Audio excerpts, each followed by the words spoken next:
time for another episode. Today we cover week 1 college football predictions and close it out with post-game comments from the Florida game.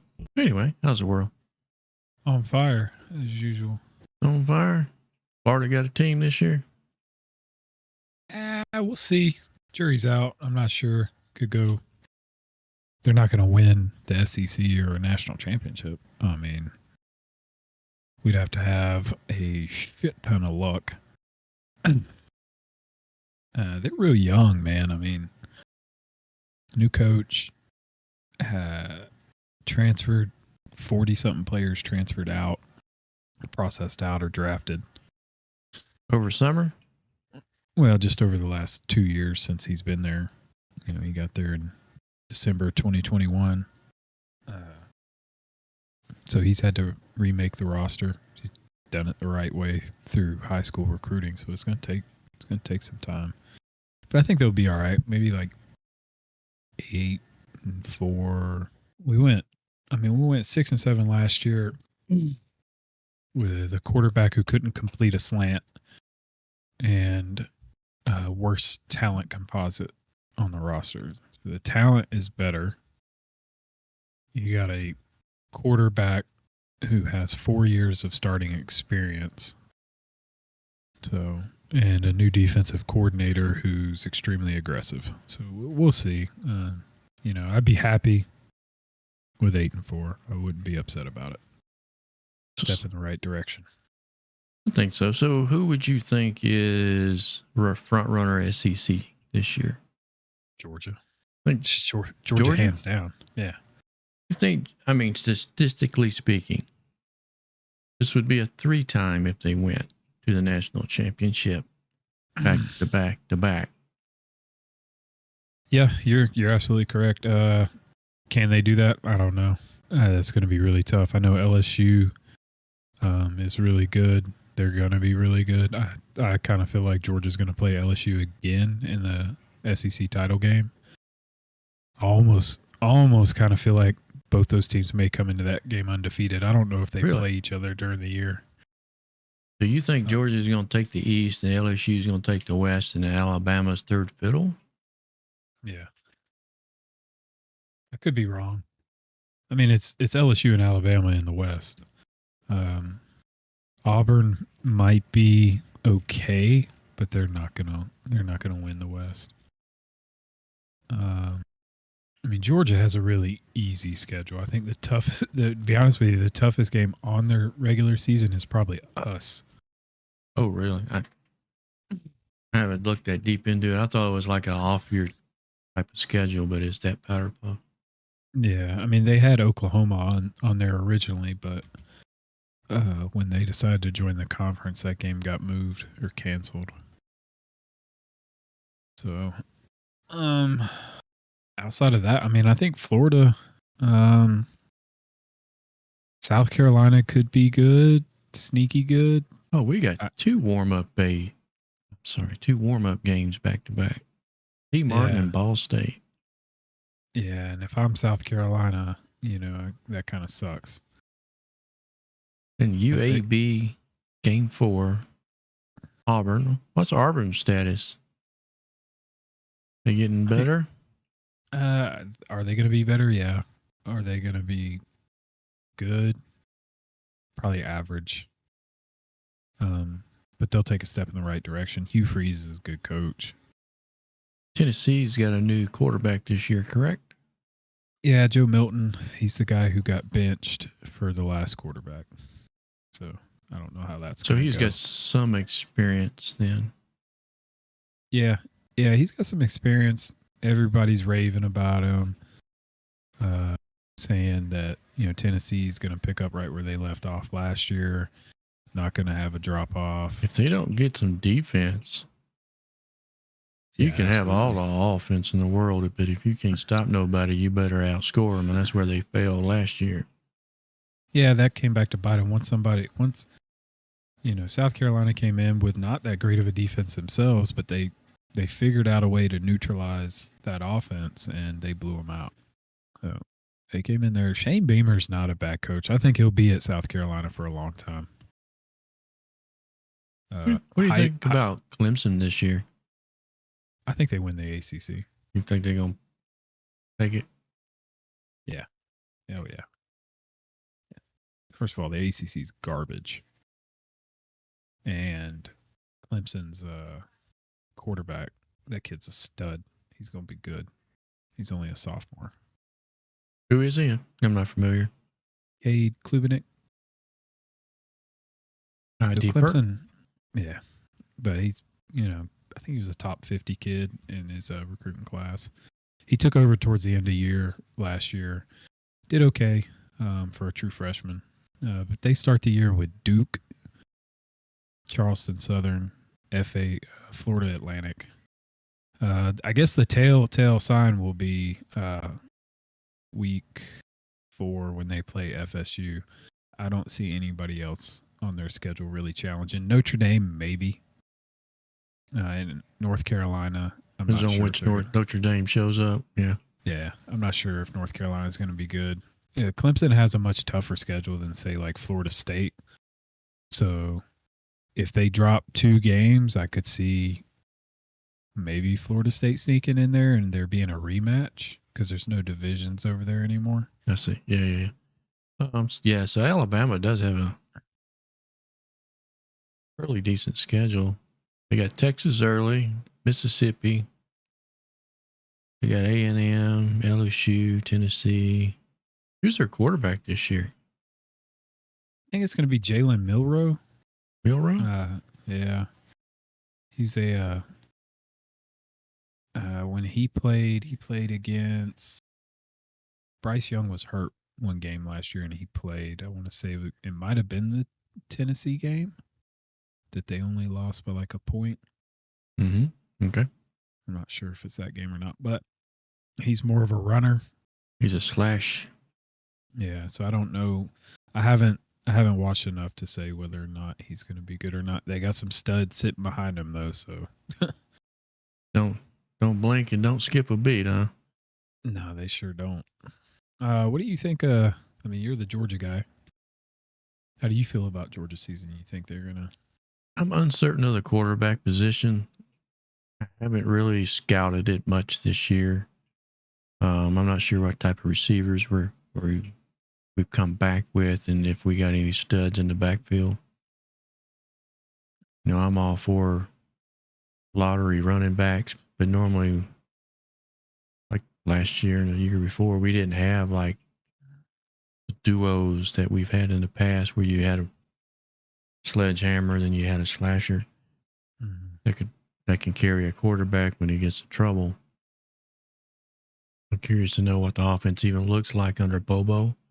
I'm not a Bobo fan, nothing personal, but as offensive coordinator, if I can tell you what Bobo calls before Bobo calls it, the opposing team knows. Yeah. That's what I liked about Munton. I mean, sometimes he was a little predictable, but he was bearing down on you for the second half. And he didn't mind flipping the pages and pulling plays. You know what I'm saying? He'd pull some shit out, and he used formations like I would expect you to use formations. He'd have 4 or 5 plays for the same formation before the shift, which makes it unpredictable. So it's hard to pit players defensively where you need them to go. You know what I mean? Yeah. Yeah, I think they expect him to run Todd Graham's offense. So they should technically be running the same offense that they ran last year. But again, like you said, you got somebody else calling it, so philosophies are going to differ. He's going to call the game different, all that stuff. So there's no telling. Yeah. Does he still have old habits? Yeah, he could. Well, there's a reason why he's back at Georgia. Yeah. So like I said, I think it's Georgia until it ain't. Damn, you didn't pick Saban out to the pasture, huh? Yeah, I do think I kind of had to go back and look at some stuff when I made that comment the other day about that. If he brought in a really, really really good class last year. Or the year before. It was the number one class. He brought in like 10 5-stars or something like that. But those are all going to be true freshmen this year, which means probably next year they're back to being Alabama of old. But for how long, I don't know. Because right now, he's not in the same area when it comes to recruiting, at least this year, anyways. Like, we'll have to see it play out. Signing day's not till December. Yeah, I think since Kirby got running good, it changed the recruiting game in the Southeast. Yeah. It shoved some parity into what Alabama can do. Yeah. And I think bringing in other stud recruiters into the conference helped. Brian, I mean, LSU's going to recruit itself. It doesn't really matter. I mean, even what was the mushmouth that was there before? Mushmouth? Yeah, the coach that got fired. Go Tigers. What's his name? Oh, yeah. Yeah, that guy. Grundon. Groden? I can't say I his don't name. know. But I mean, he's a goofball, and he was recruiting, top 10 classes every year. So, like I said, Louisiana kids typically don't leave Louisiana, especially if they're studs. So, like I said, LSU's going to recruit itself. They'll be top 10. Hugh Freeze is recruiting out of his mind at Auburn this cycle. Florida's got a top 5 class right now. That's his first year at Auburn. Yeah. Now, he's the one that had a stroke of Not luck. bad luck. Yeah, well, he wasn't bad luck. It was he fell on his face and got in trouble, but he had a stroke of luck running with a football team. Which team was it that he turned around? Liberty. He was the high school coach in Blindside, the movie. Oh, really? Yeah. Yeah, he was actually in real life that high school coach. Well, how about that? And it's funny. Your trivia tip of the day. Well, he parlayed that into a job at Ole Miss, which is where the kid in the movie went and where the two other main characters, the parents, were alumni at and boosters. Small world, huh? Yeah, a little too small. Sometimes. Bobby Petrino's at Texas A&M as the OC. Really? Yeah. He was at Wasn't he took banned for a while? Or am I mistaken? Or is that the basketball coach?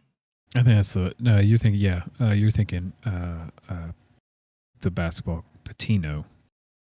Because one of them got in trouble with the NCAA Well, Bobby Petrino did get in trouble, but it wasn't necessarily with the NCAA, I don't think. He just got fired. He got in a motorcycle accident with a hooker or some shit. Oh, yeah, okay. That's what I was recalling vaguely. Yeah. Hugh Freeze got caught because he forgot which burner phone to use. Oh, no. So, just don't do it, boys. It ain't worth it. He ain't got to cheat no more. It's legal now. So everything he was doing back then, he can do. He can do now. Open. In the open. Texas A&M may surprise some people, but I just don't trust Jimbo. But talent wise, they got it. They got talent to compete with anybody in the conference on paper. All right, so we are back with the Tater live post game Florida with a dismal running game performance. Let me have it. Let me have it, Tater. Tell me what you saw. Okay, let's start with the quarterback because that's where everybody thought we were going to fail. The quarterback was not the problem. Graham Mertz went 31 of 44 for 70% and 300 and something yards. So he was not the issue. He had one interception that was not his fault, or maybe it was him and the receiver. Maybe it was both of them, but they weren't on the same page. Ball got tipped. It's just a bad play overall. Did not even attempt to really run the ball. It was really surprising. I don't know if that was the game plan going in, you would think you got 2 potential All-American running backs back there. You lean on those guys and you control the game. That surprised me. I mean, you're in the SEC. You can't run the ball. You're not going to win a championship. What are they thinking? Yeah, I don't know what that was. A lot of bad, just procedural stuff. Overall, a lot of people were saying they looked unprepared. What I think it's more likely, the special teams gaffes, you can't. That's unacceptable. That's fireable for whoever was in charge of that. But the overall play in general, I looked at the game logs and what I saw was a lot of true freshmen and a lot of true sophomores and redshirt freshmen playing. So what that tells me is you got a lot of young, inexperienced, first time players, big game on the road. It's going to happen. And look at it this way. Everybody in the country picked us to go 5-7, 6-6. Some of them even picked us to go 3-9. So to sit here and be upset about losing game 1 to the number 14th ranked back-to-back Pac-12 champions, I'm not really, by 13. And the 13 points, you can account for them with the 2 special teams plays. And I forget what the other one was. It was another special teams play, the punt. Yeah. And that led to a touchdown. So that's 13 points. That's what you lost by. That's where you lost the game, really. But the rushing didn't make any sense. I don't know why we didn't try harder to lean on them. The offensive line did not play well at all. Graham Mertz was running for his life the entire game. And for him to do as well as he did on the run like that is to me, that's impressive. Yeah. But on to the next one. We get McNeese State next week. Should be a good game to fix a lot of those issues, get them at home, obviously. And then the week after, we play a very beatable Tennessee team. I was not impressed at all by. Yeah, I didn't see a whole lot out of them. I didn't see the flash from last year. No, I think if he has a couple bad games, that true freshman starts. Yeah. All right, so we'll be back after week 1, first of the week, with the rest of the analyses. Go Dogs. Go Gators. Please, if anybody has any questions or comments, hit us up at primecohesion@gmail.com or head to our Facebook page at Prime Cohesion on Facebook and leave some comments. We'd appreciate it.